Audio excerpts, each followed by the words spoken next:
Battle of France atau juga disebut dengan Fall of France adalah invasi Jerman ke Prancis yang dilancarkan pada tanggal 10 Mei 1940 yang mengakhiri Perang Poni.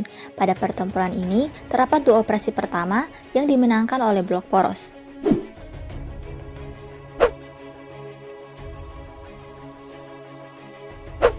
Pada Oktober 1939, OKH atau Pucuk Pimpinan Tentara Jerman memiliki rencana akan menyerang sekutu di Eropa Barat. Puluhan divisi akan melakukan penyerangan dalam garis-garis paralel dengan sayap kanan sebagai tulang punggung ofensif. Namun Jenderal Erikson Manstein memiliki rencana yang berbeda, yaitu dengan menerobos pertahanan musuh di wilayah pegunungan Ardennes serta menjadikan sayap kiri sebagai tulang punggung ofensif. Manstein mengirim memorandum tentang rencana tersebut kepada OKH, namun OKH tidak meneruskannya kepada Hitler. Pada Januari 1940, sebuah pesawat mendarat darurat di wilayah Belgia karena cuaca buruk.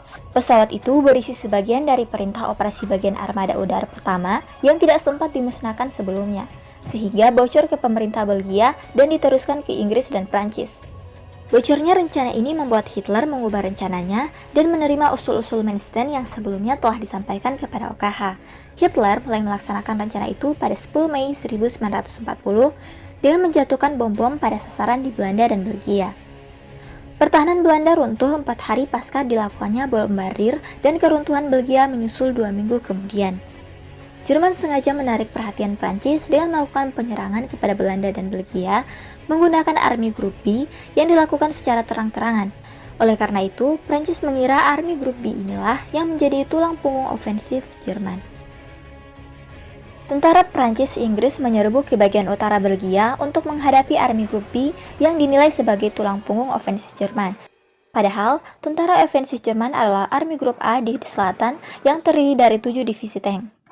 Tak diduga oleh Prancis, ratusan tank ini menyerbu ke Ardennes di bawah pimpinan Heinz Guderian, dan secepat kilat, tank-tank tersebut menggelinding ke arah barat di belakang garis Inggris dan Prancis.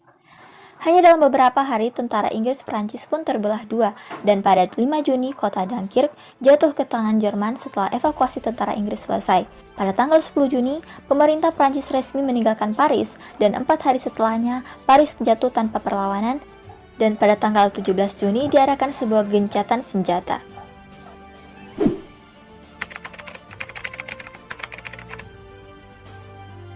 Prancis jatuh telak pada 27 Juni 1940.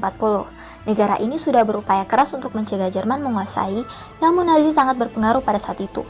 Setelah Dunkirk jatuh ke tangan Jerman, Paris digempur habis-habisan. Prancis kehilangan kontrol dan kewalahan karena sebagian besar pasukannya yang terlatih terasing di Belgia pasca serangan Guderian, sementara yang tersisa merupakan kurang terlatih, bahkan jumlahnya minim. Jerman yang dipimpin oleh Hitler tidak menyayangkan kesempatan ini, walaupun Prancis tetap memberikan perlawanan hingga kedatangan Panzer. Jerman mau tak mau memukul mundur mereka pada 10 Juni dan meninggalkan Paris. Dengan kurun waktu 4 hari, Prancis jatuh tanpa perlawanan ke pelukan Jerman, sehingga Perdana Menteri Prancis, Paul Reynaud, posisinya digantikan oleh pria yang dianggap pahlawan pada Perang Dunia I, yaitu Marshal Henri Pétain. Di bawah pimpinannya, Prancis mengumumkan niatnya untuk menyepakati gencatan senjata dengan Nazi. Namun hal itu ditentang oleh Jenderal Charles de Gaulle melalui siaran ke Prancis dan Inggris dan mendesak agar terus berjuang melawan Jerman. Namun posisi Prancis sudah di ujung tanduk sehingga perjanjian gencatan senjata tetap disahkan pada 22 Juni dan sebagian besar wilayah Prancis diserahkan begitu saja oleh Pétain kepada De Panzer dengan syarat Pétain dimutasi gubernur negara bagian Vichy Prancis yang belum diambil alih oleh Jerman. Lalu pada tahun 1952, sang fasis Prancis yang bernama Pierre Laval berhasil merebut hati Nazi.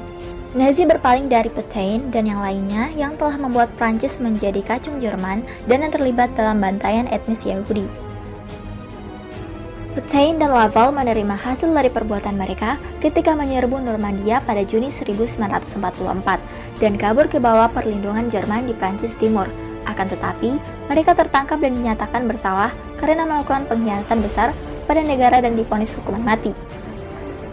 Sehingga Laval dieksekusi mati pada 1945 dan Pétain bebas dari hukuman mati namun dipenjara seumur hidup.